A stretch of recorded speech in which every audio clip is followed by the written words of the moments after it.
Hello guys, welcome back to my YouTube channel. Welcome back to another video after a very long time. I'm sorry about that, but నేను కన్సిస్టెంట్గా ఉందాం అనుకుంటానండి, కానీ అది జరగదు. So నేను సారీ చెప్పడం ఆపేస్తున్నాను. But ya, without delay let's get into the video. ఇవాళ video it is going to be a little bit interesting. ఎందుకు అంటే అసలు ప్రజెంట్ సిచ్యువేషన్ ఎట్లుంది యూకేది అనే దాని గురించి మనం మాట్లాడుకుందాము. So without delay let's get into the video. So నేను ఆల్మోస్ట్ ఒక 5 months బ్యాక్ మన ఛానల్లో ఈ వీడియో పెట్టాను, is it right decision to come to UK in 2024. ఒకవేళ ఆ వీడియో చూడలేదు అంటే please do watch that video. I will put the link in the description box. So ఎన్నిసార్లు ఈ వీడియో చేసినా కూడా ప్రతిసారి ఏదో ఒక చేంజ్ ఉంటూనే ఉంటుంది. అసలు రావాలా వద్దా అన్న క్వశ్చన్ ఉంటూనే ఉంటుంది అనమాట. సో ఈ వీడియోలో మటుకు నేను తిప్పి కొట్టకుండా స్ట్రైట్గా పాయింట్ చెప్పేస్తాను, అసలు కరెంట్ సిచ్యువేషన్ ఎట్లా ఉంది యూకేది అనేది. నేను ప్రస్తుతం పిఎస్డబ్ల్యూ వీసా మీద ఉన్నానండి. నేను నా ఎక్స్పీరియన్స్ బేస్ మీదే చెప్తాను, నాకు తెలిసిన వాళ్ళ ఎక్స్పీరియన్స్ బేస్ మీదే చెప్తాను ఏం చెప్పినా కూడా. సో నేను ఫస్ట్ డిస్క్లైమర్ ఇచ్చేస్తున్నాను, ప్లీజ్ మీరు హర్ట్ అవ్వద్దు, నన్ను తప్పుగా తీసుకోవద్దు, నేను డీమోటివేట్ చేస్తున్నాను అనుకొని అస్సలు అనుకోవద్దు. ఎందుకు అంటే ఫేస్ చేస్తున్న ఇష్యూస్ ఎట్లా ఫేస్ చేస్తున్నానో నేను అట్లానే చెప్తాను. నేను షుగర్ కోట్ చేసి నేను చెప్పలేను, స్ట్రైట్ పాయింట్ చెప్తున్నాను. సో ప్లీజ్ నన్ను అర్థం చేసుకోవడానికి ట్రై చేయండి. ఏంటి మా ఇంతలాగా చెప్తుంది అని అనుకోవద్దు, ఎందుకంటే నాకు తర్వాత బ్యాక్లాష్ వచ్చేది వస్తుంది అనమాట. అమ్మో ఏమో డీమోటివేట్ చేస్తుంది, రావద్దు అని చెప్తుంది టైప్లో. సో అందుకే నేను ముందే చెప్పేస్తున్నాను మీకు. సో పాయింట్కి వచ్చేస్తే, యూకేలో జాబ్స్ దొరకడం చాలా కష్టంగా ఉంది. మీరు ఒకవేళ చదువుకోవడానికి వచ్చి దాని తర్వాత మళ్ళీ నేను ఇండియాకి వెళ్ళిపోతాను, చదువు ఫినిష్ అవ్వంగానే నేను ఇండియాకి వెళ్ళిపోతాను అనేవాళ్ళు ఉంటే రండి. ఇక్కడికి వచ్చి సెటిల్ అవ్వాలి అనేవాళ్ళు రండి, నేను వద్దనట్లేదు, ఎవరిని నేను రావద్దు అని చెప్పను. But keep in mind that it is very very very difficult. The struggle is real. ఎందుకంటే నా సంగతి నేను చెప్తాను మీకు ఆఫీస్ జాబ్ దొరకడం అనేది మీరు పక్కన పెట్టేయచ్చు. చాలా రేర్ కేసెస్లో మీకు ఆఫీస్ జాబ్, ఒక డెస్క్ జాబ్, మీకు మీ ఫీల్డ్లో దొరికే జాబ్ అనేది అయితే దొరుకుతుంది. చాలామంది సీవీ మార్చుకోండి, సీవీలో చేంజెస్ చేసుకొని అప్లై చేయండి, ఇది చేయండి అది చేయండి అని చెప్తారు.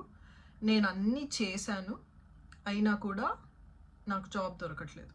నా ఫీల్డ్లో, హెచ్ఆర్ ఫీల్డ్లో జాబ్ దొరకట్లేదు.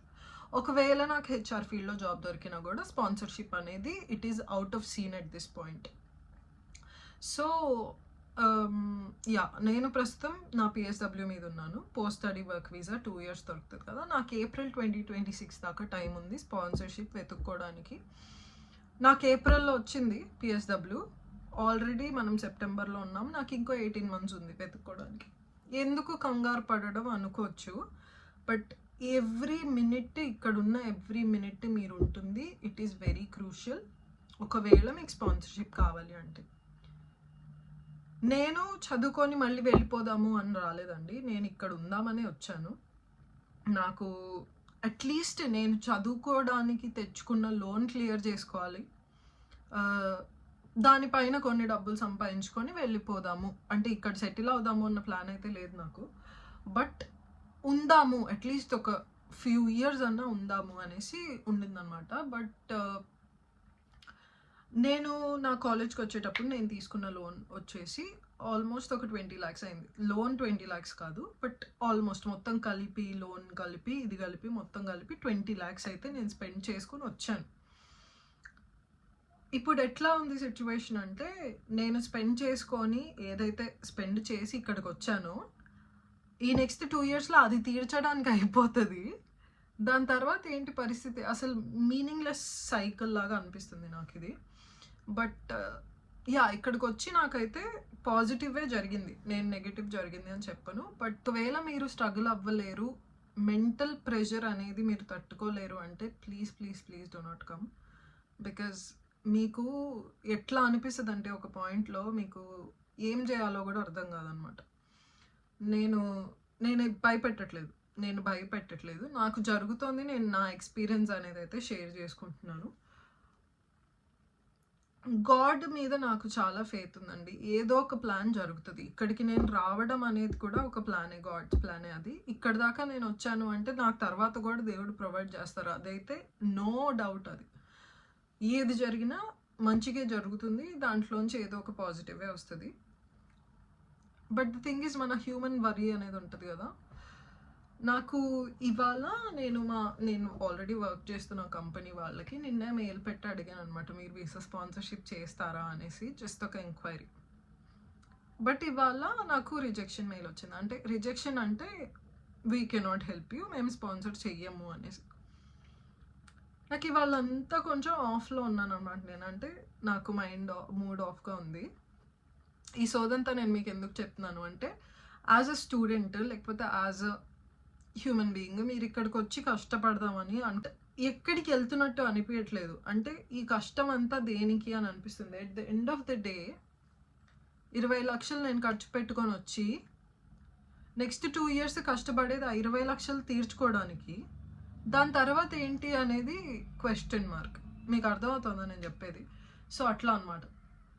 కరెంట్ సిచ్యువేషన్ జాబ్స్కి వచ్చేస్తే it is very very difficult అండి. మీరు అంత ఖర్చు పెట్టుకొని వచ్చి మీరు ఇక్కడికి వచ్చి ఎందుకు ఖర్చు పెట్టామా అని అనుకోకుండా అందుకే నేను మీకు చెప్తున్నాను.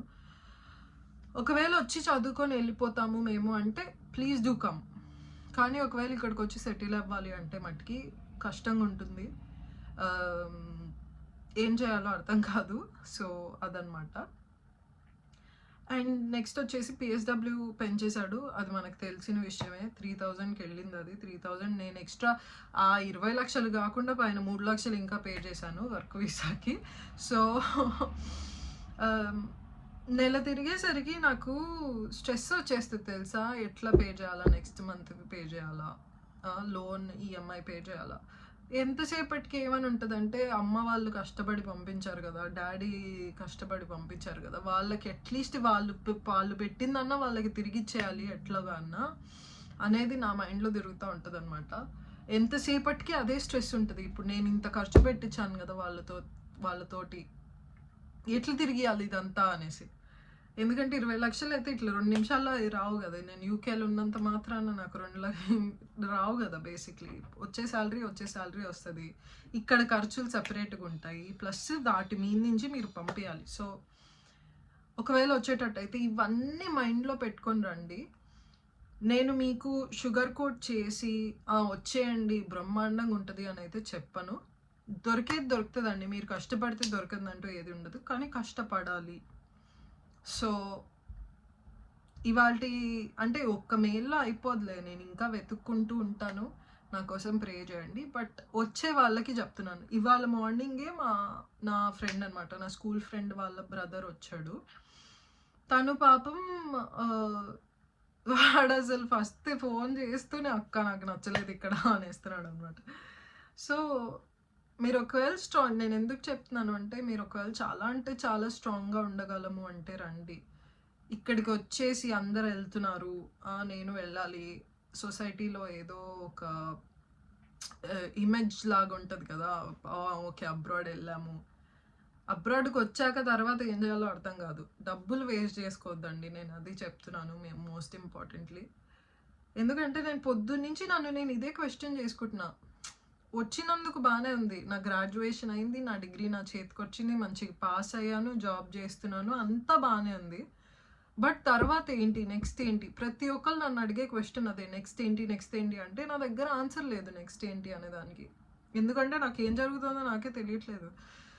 జాబ్ ఉంది, I'm very grateful for my life, నాకు ప్రతిదీ ఉంది. బట్ ఆ స్ట్రెస్ అనేది ఉంటుంది కదా. నేను వచ్చే వాళ్ళకి అందుకోసం ఈ వీడియో చేస్తున్నాను.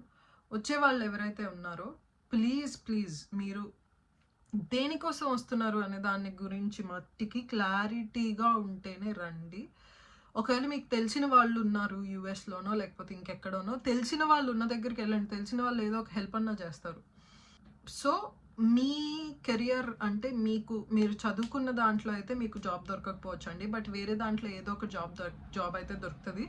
నా కేసులో అది జరిగింది. నాకు హెచ్ఆర్ నేను చదివింది, బట్ నేను చేస్తుంది హాస్పిటాలిటీ. సో మీరు అలాగా ఫ్లెక్సిబుల్గా ఉండండి.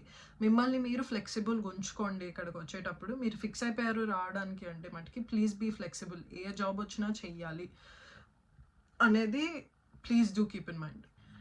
నెక్స్ట్ పాయింట్ ఏంటి అంటే నాకు తెలిసిన ఒక అన్నతో మాట్లాడుతున్నప్పుడు అన్న చెప్తున్నాను అనమాట, వర్క్ కల్చర్ బాగాలేక నేను మానేశానన్న జాబ్ ఒకటి అంటే, నువ్వు ఇంకా అవన్నీ మర్చిపోవాలి, వర్క్ దగ్గరకు వచ్చేసరికి నువ్వు ఏదో ఒకటి ఏదొచ్చినా ఇంకా చెయ్యాలి అనేసి అన్నారు అనమాట. సో అది కూడా నేను షేర్ చేసుకోవాలనుకుంటున్నాను. వర్క్ దగ్గరకు వచ్చేసరికి టాక్సిసిటీ, ఇక్కడ వర్క్ కల్చర్ చాలా తింగరోళ్ళు ఉంటారండి, బట్ మీరు అవన్నీ ఇంకా భరించాలి, ఎందుకంటే వేరే దారి ఉండదు కాబట్టి. సో అది కూడా బ్రెయిన్లో పెట్టుకోండి. నేను అదే చెప్తున్నాను, మిమ్మల్ని మీరు ఎంత స్ట్రాంగ్ చేయాలంటే మీకు అసలు దోమ కొట్టినా కూడా మీకేమీ ఫరక్ పడదు అన్నట్టు ఉండాలన్నమాట. So if you are mentally strong then do come.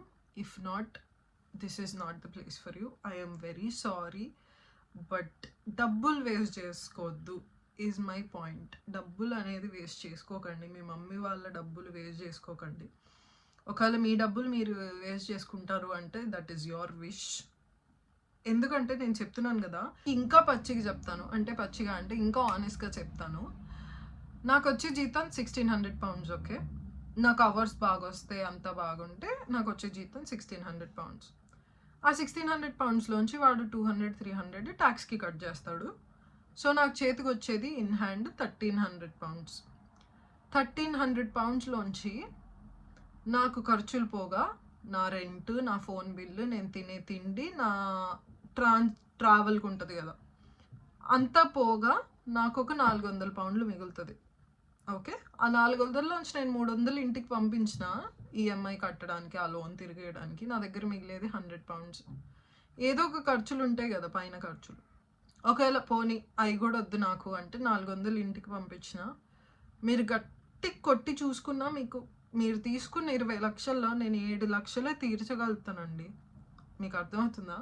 ప్రస్తుతం నేను చెప్పదలుచుకుంది ఏంటి అంటే, మీరు డిమోటివేట్ అవ్వద్దు ఈ వీడియో చూసి. నేను జస్ట్ క్లారిటీ చెప్తున్నాను మీకు అసలు ఏం జరుగుతుంది ఇక్కడికి వచ్చాక అనేది. జాబ్ వెతుక్కునేది ఎంత కష్టంగా ఉంది అనేది నేను చెప్తాను. ఎందుకంటే నేను ప్రతిరోజు 100 అప్లికేషన్లు పంపిస్తే ఒక 20 వాళ్ళు తిరిగి వస్తాయి. ఆ 20లోంచి 20 అన్ని రిజెక్షన్ ఈమెయిల్స్ ఉంటాయి అన్నమాట. సో అదంతా తట్టుకోగలం మేము అంటే ప్లీజ్ డూ కమ్. ఎందుకంటే ఏదో ఒక పాయింట్లో మీకు ఆ లోన్లీనెస్ అనేది తగులుతుందండి. It hits you so bad.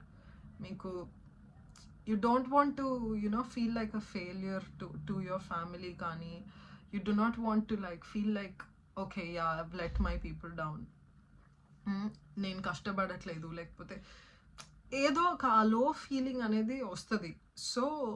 So ఒకటి మీరు రావాలి అని ఫిక్స్ అయ్యారు అంటే ఐ రెస్పెక్ట్ యూ, అండ్ ఎవ్వరు వచ్చి మిమ్మల్ని కాపాడరు, no one is coming to save you అనేది ఒకటి మైండ్లో ఫిక్స్ అయిపోయి హుక్ ఆర్ క్రుక్ నేను కష్టపడతాను అంటే okay, make that decision. So I hope this video is bore కొట్టలేదు, సుత్తిలాగా లేకుండా మీకు ఐ హోప్ క్లారిటీ చెక్ ఇచ్చిందని అనుకుంటున్నాను. Please do not take me in a negative way అండి. నేను మళ్ళీ చెప్తున్నాను, నేను ఆనెస్ట్, నేను గో త్రూ అయ్యే ఎక్స్పీరియన్స్ మీకు చెప్దామని వీడియో చేస్తున్నాను అంతే. And I take you guys as my family and that's why I am being very honest with you. I love you so much and yeah, I will see you in the next video. Until then, bye bye.